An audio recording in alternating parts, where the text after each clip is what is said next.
Hello, friends. Hello, hello. Hi. Look who it is. Look who it Hi. is.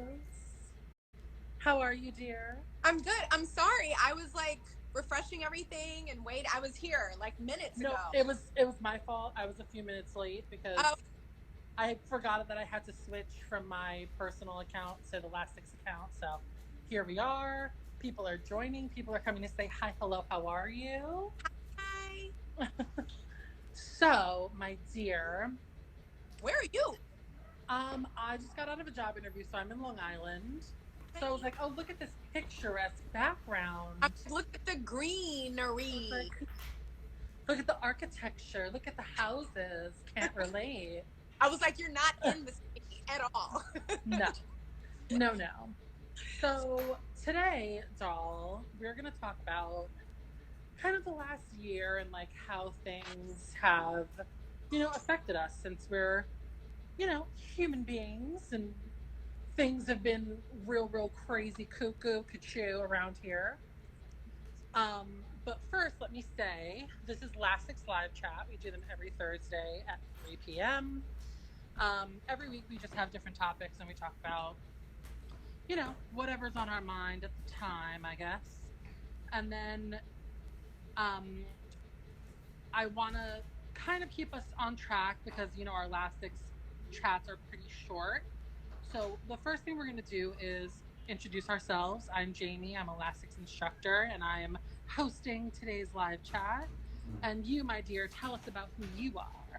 Hi everyone. I am Jevne Sweeney. I am the owner and executive director of New York Bodies. I'm very familiar with Lastics. I've taken a couple of Jamie's classes, and also I'm a dear friend of Jamie's. So hello, happy to be here.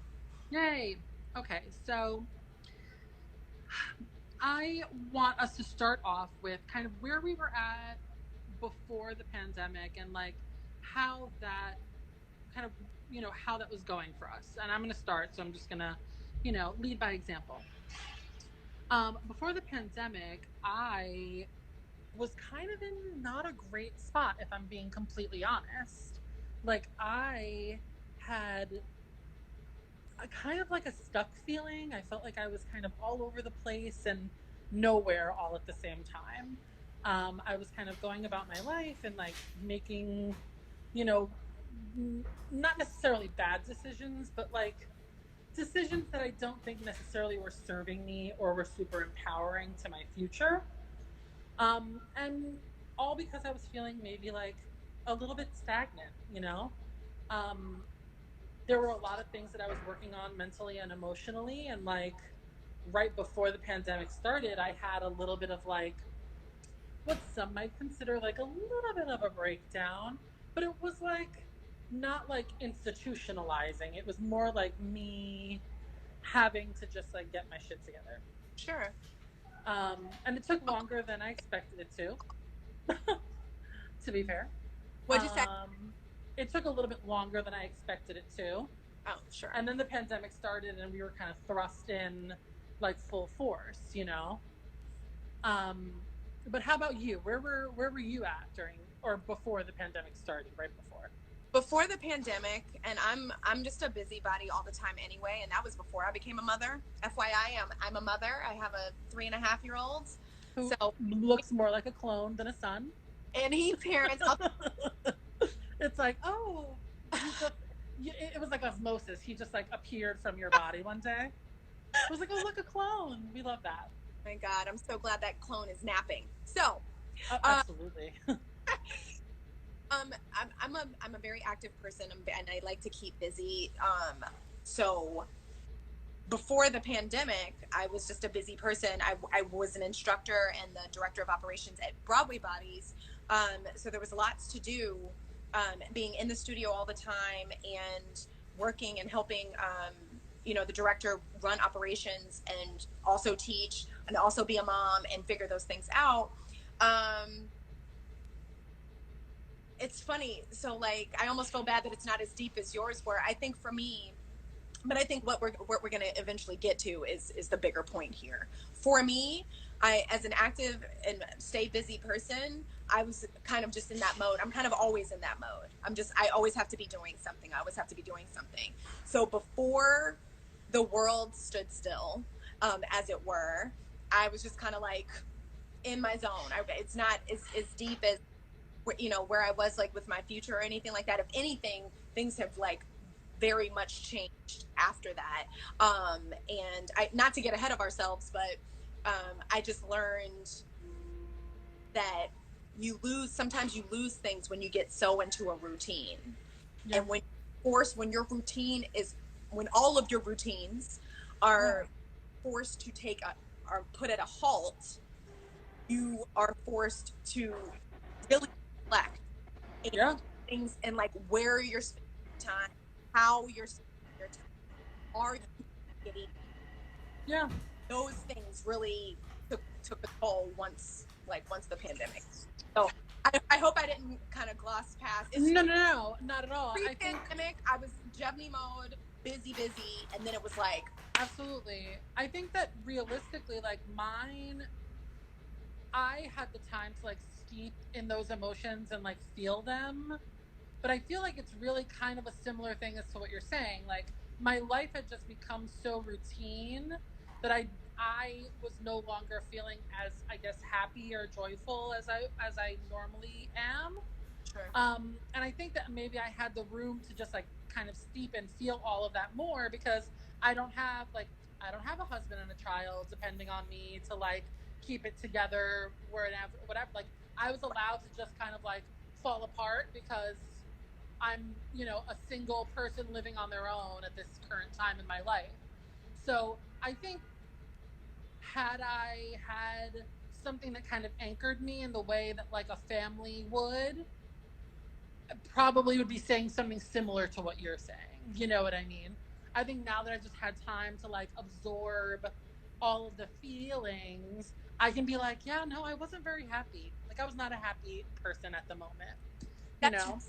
But not to talk to you, but like when you have the space to reflect on those thoughts, that's like getting you closer to like where you can be and like growing from there. Whereas when you're in routine, you don't always make the time to have those and to reflect on those things. So I learned that very quickly and how important that was as well. Oh yeah. So that leads us, right? That segues us into like once the pandemic hit, everybody literally, their lives were kind of thrown for a loop because, you know, something that we've never really seen in our lifetimes occurred. And then it kind of, I mean, at least for me, like my whole perspective changed. You know, I was kind of in the first couple months of quarantine really like filled with anxiety. Like it was all compiled on top of how I already felt, and I was having a really hard time. And so I was literally just going on these like 11-mile long walks every day, like walking as far as I could till there was no more land to walk on, and then turned around and walked back. You Forrest Gumped. You Forrest Truly, truly. I just didn't have that beautiful beard at the end. Yeah, because beautiful people, but you absolutely. But then one day I kind of like things like clicked.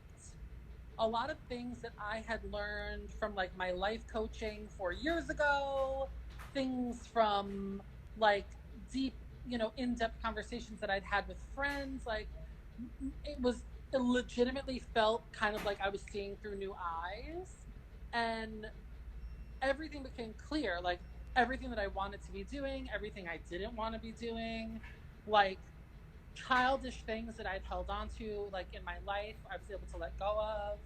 I was able to like assess and reassess my relationship with my mom and how that should be functioning. Like a lot of things just like, I mean, don't get me wrong, I still had to take all the action steps towards adjusting those things. But suddenly in my mind, the fog that I felt I had been in kind of just disappeared.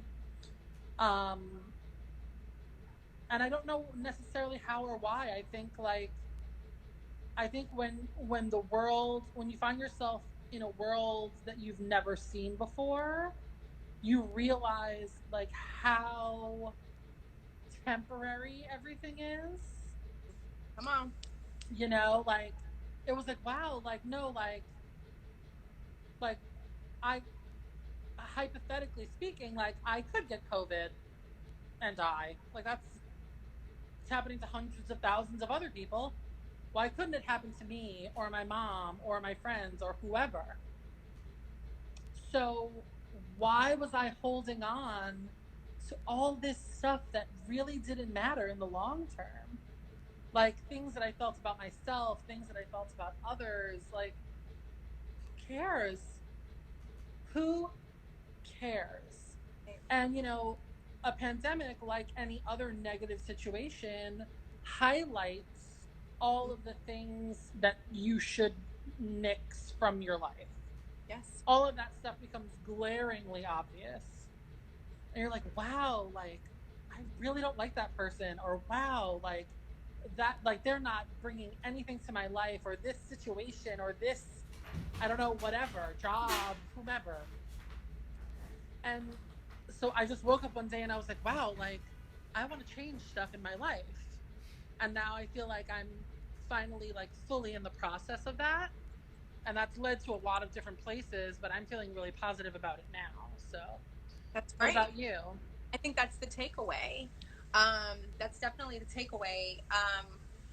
For me, I mean, first thing, the first glaring obvious thing for me is that I did not take enough time for myself. When you are a mother and a spouse, and um, you you get into these routines, you often forget to carve out time for yourself. Yeah. And speaking of glaring obvious, you know, being stuck in a house, like I'm sure people on here watching us speak about this are in different area codes and all the things. In New York, your space is limited, um, so you feel even more stuck, and the energy and things start growing, and it really starts like cutting down on your space. And when you have those breakdowns, you're just like, oh my gosh, I never made time for myself to release so that I could, somehow tolerate this. And that was the glaring thing for me. And now I'm in therapy. So, like, the things. Hallelujah. We love a little therapy. That's, whew, I'm very, very thankful because it is a part of my routine. Now I Right. have learned to make sure there's time for myself as a part of my routine. Um, Right. Otherwise, everything suffers. Yeah. All of my friends, myself. Right. Um, it just really puts things into perspective. And I know that's like so cliche to say, perspective, but it's the truth. So Yes. I don't know. Angie there on the bottom, her comment says therapy helps so much in capitals. Oh Praise the yeah, Lord. Yes, that's God. my friend. That's my friend. Hi, Angie. Thank Oh, work. Yes. So yeah, no, it's huge. It's imperative. Imperative. So Yes. so yeah. Work. So I think that definitely now brings us to where we're at post. Well, I mean, we're not really post pandemic, right? It's still very I much think that lingering on the surface. I think it's very important that we highlight we are not post pandemic. We are still No, no, we're not. We're not at every all. I'm not wearing a mask right now. We are not post pandemic, dear. correct. Just because I was like, I'm alone. Put on your mask. um, but I would say because I want to talk about like how, you know, the pandemic has stretched us as people, right? Made us more flexible to like how life kind of comes at us. And I would say, you know, that moment of clarity that I had really opened me up to making space for things that I thought didn't fit in my life. Mm-hmm. So whether that's, you know, like trying stuff I've never tried, or like going back to things that I thought I didn't like, and like reassessing. And I mean, even like little things, like, you know, just quality of life things, like being more willing to go to the beach, which sounds so first world problems, but like I was like, no, I hate that. Like, no, I don't want to do that. Like, and I was like actively just like removing things from my life that was just like, no, that's not for me. Like, no, that's not, I'm just not doing that. And it's like, well, no, like it's allowed me to not be so closed off to new ideas. Mm. You know what I mean? Like, and reshaping old ideas into new ideas. Okay. Do you know what I mean? Sure. So like, Like go it, ahead. I feel like I'm just more willing to take chances. I feel like I was so willing before to self-sabotage and be like, no, like if I didn't get it the first time, it's never going to happen. And you know, and of course there are many layers and factors of things that kind of go into stuff like that, but I feel like now it's like, what's the worst that could happen? Like, you know what I mean? I went on this job interview like just now. It was for a bridal salon, and it was a sewing interview. Like, I actually had to, they gave me a project to literally work on. And I was like shitting a brick. Like, I was like, holy crap. And like, I sew. I have a whole degree. And I was still like, I'm gonna fail at this. Like, I'm gonna be terrible. And then I was like, no, no, no. Put your new perspective glasses on.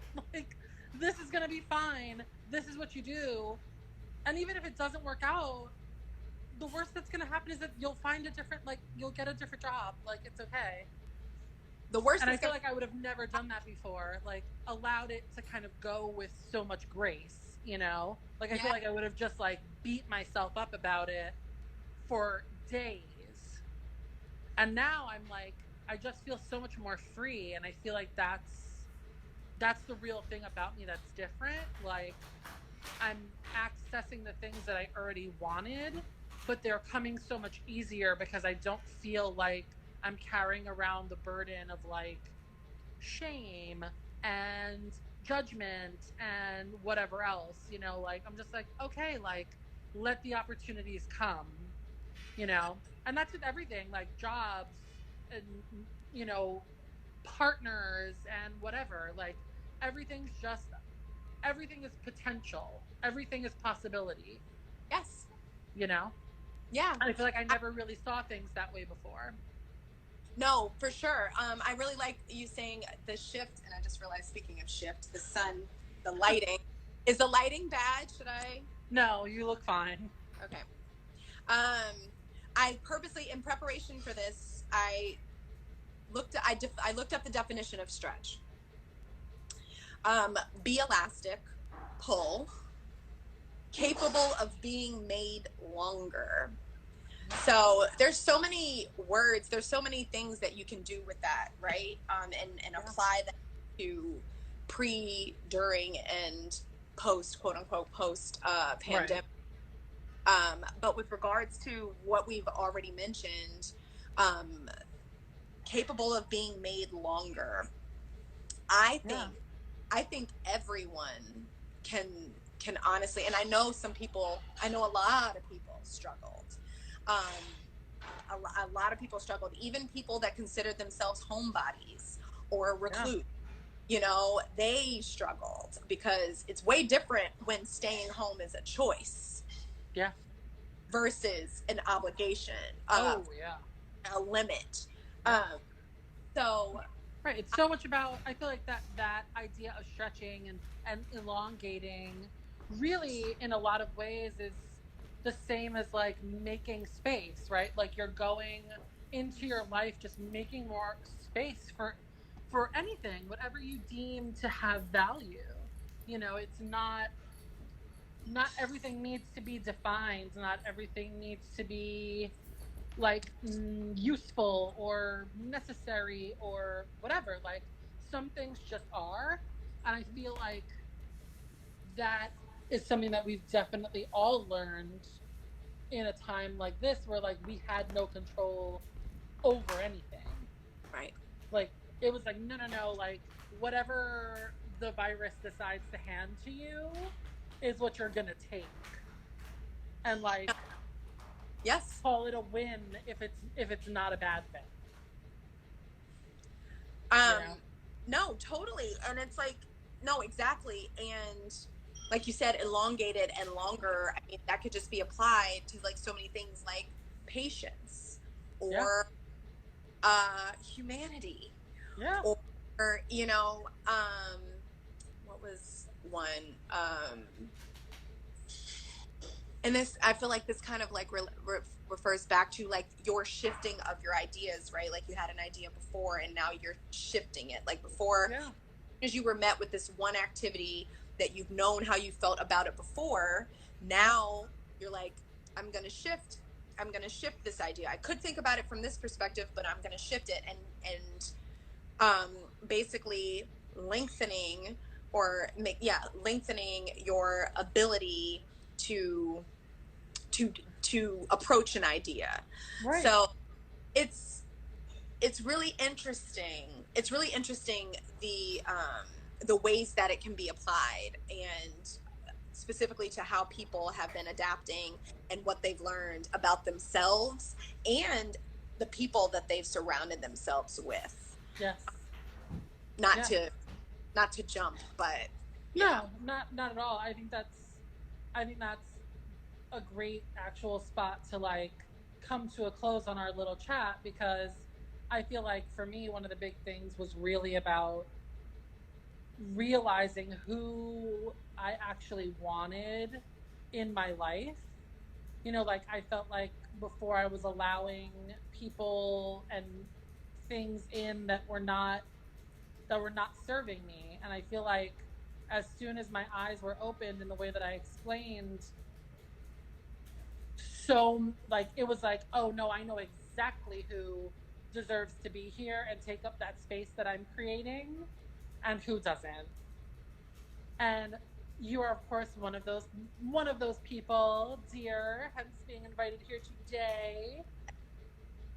But thank you so much for joining this chat with me. You know I love you to death. Please plug your business before we go. I know I was like, this would be such an easy time. Be like, the pandemic literally brought me my business. If it wasn't for the pandemic, I know for a fact that I would not be a small business owner. Hallelujah. That small business is New York Bodies. Please visit at New York Bodies, NEWYORKBODIES. Check us out. We are a Movement for Joy dance wellness program. No experience, no expectations required. Just a beating heart and a will to move. And we are here. We are a safe space for expression and joy. My dear, dear friend Jaime, I adore you. I'm thankful that we have become closer. I'm thankful that Broadway Bodies brought us together and crossed our paths so that we could and hopefully share our light with others. So thank you. Yes, thank you. And of course, guys, you can always check out Lastics at lastics.com, lastics.com. You can always contact me at Jaime@lastics.com. All of the information about Lastics and the classes and where to find them is there. And I will see you guys on the next one. Bye. Bye.